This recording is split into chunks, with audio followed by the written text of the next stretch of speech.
Narsingi PS పరిధిలో ఒక అమ్మాయి ఇచ్చిన కంప్లైంట్ మీద విచారణ జరుగుతూ ఉంటే, ఇన్వెస్టిగేషన్ జరుగుతూ ఉంటే ఆ క్రమంలో అక్యూజ్డ్ సంపత్ వినయ్ అని చెప్పేసి అతన్ని అప్రహెండ్ చేయడం జరిగింది.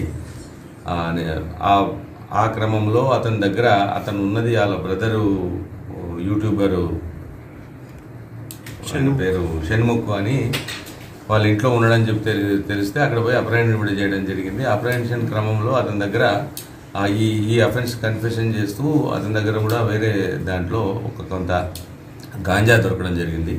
దానికి సంబంధించిన ఇన్వెస్టిగేషన్ జరుగుతుంది. అంటే అమ్మాయి ఏమని కంప్లైంట్ ఇచ్చింది సార్? అమ్మాయి తనను పెళ్లి చేసుకుంటాను అని చెప్పేసి నమ్మించి తనను ఉపయోగించుకొని తర్వాత వదిలేసి వేరే అమ్మాయిని పెళ్లి చేసుకున్నాడు అనే దాని మీద బేసిక్ కంప్లైంట్. ఆ కంప్లైంట్ మీద మనము అక్యూజ్ని అరెస్ట్ చేస్తున్నటువంటి క్రమంలో అక్యూడ్ దగ్గర కూడా ఇలాంటి ఎన్డీపీఎస్ కంటెంట్ సంబంధించి కూడా దొరకడం జరిగింది. ఇంత మొత్తంలో పట్టుబడి ఇది కాస్త డీటెయిల్గా నాకు ఇంకా కరెక్ట్ తెలియదు, కానీ అరౌండ్ 16 grams 15 grams అని చెప్పారు.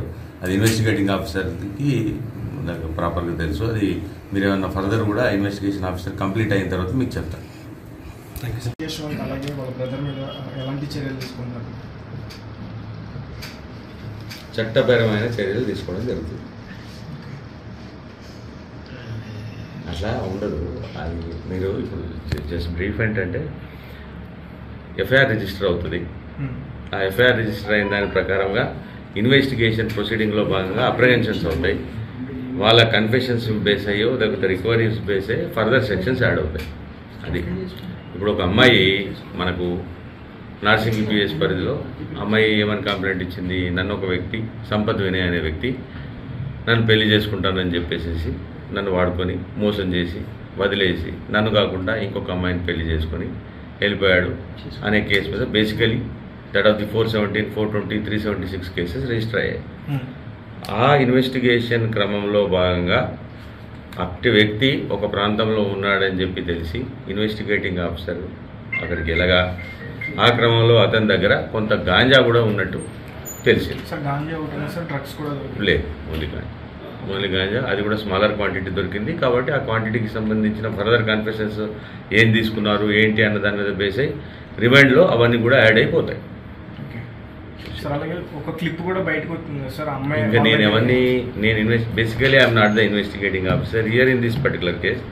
ఈ కేసుకి సంబంధించిన ఇన్వెస్టిగేటింగ్ ఆఫీసర్ దగ్గర నుంచి ఇంకా ఫీడ్బ్యాక్ తీసుకోవాలి.